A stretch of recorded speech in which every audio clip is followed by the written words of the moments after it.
இன்னைக்கு ப்ராப்ளம் என்னன்னு பார்க்கலாம். A mixture contains milk and water in the ratio 4:3. If 5 liters of water is added to the mixture, the ratio becomes 4:5. Find the quantity of milk in the given mixture.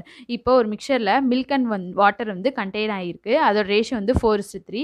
இப்போ வந்து 5 litre water வந்து அந்த மிக்சரோட add பண்ணோம் அப்படின்னா அந்த ratio வந்து 4:5 ஆயிடுது. இப்போ வந்து அந்த மிக்சரில் மில்கோட குவான்டிட்டி என்னன்னு கண்டுபிடிக்க சொல்லியிருக்காங்க. இப்போ சொல்யூஷன் பார்க்கலாம். The quantity of milk and water be 4x liters and 3x liters respectively. ஏன்னா நமக்கு வந்து மில்க் அண்ட் வாட்டர் ரேஷியோ ஒன்று கொடுத்துருக்காங்க, 4:3 கொடுத்துருக்காங்க. அதான் 4x liters 3x liters எழுதியிருக்கோம். இப்போ அதோட 5 லிட்டர் வந்து வாட்டர் ஆட் பண்ணோம் அப்படின்னா அது 4x / 3x + 5 ஆயிருமா, ஈக்குவல் டு வாட்டர் ஆட் பண்ணால் அதோட ரேஷியோ வந்து 4:5, அதான் ஈக்குவல் டு 4/5.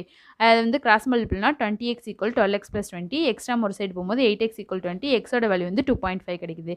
இப்போ நம்ம குவான்டிட்டி ஆஃப் மில்க் தான் கண்டுபிடிக்கணும். Quantity of milk equal to மில்கோட ரேஷியோ என்னது 4 இன்ட்டு எக்ஸோட வேல்யூ வந்து 2.5 = 10 liters. Quantity of milk = 10 liters.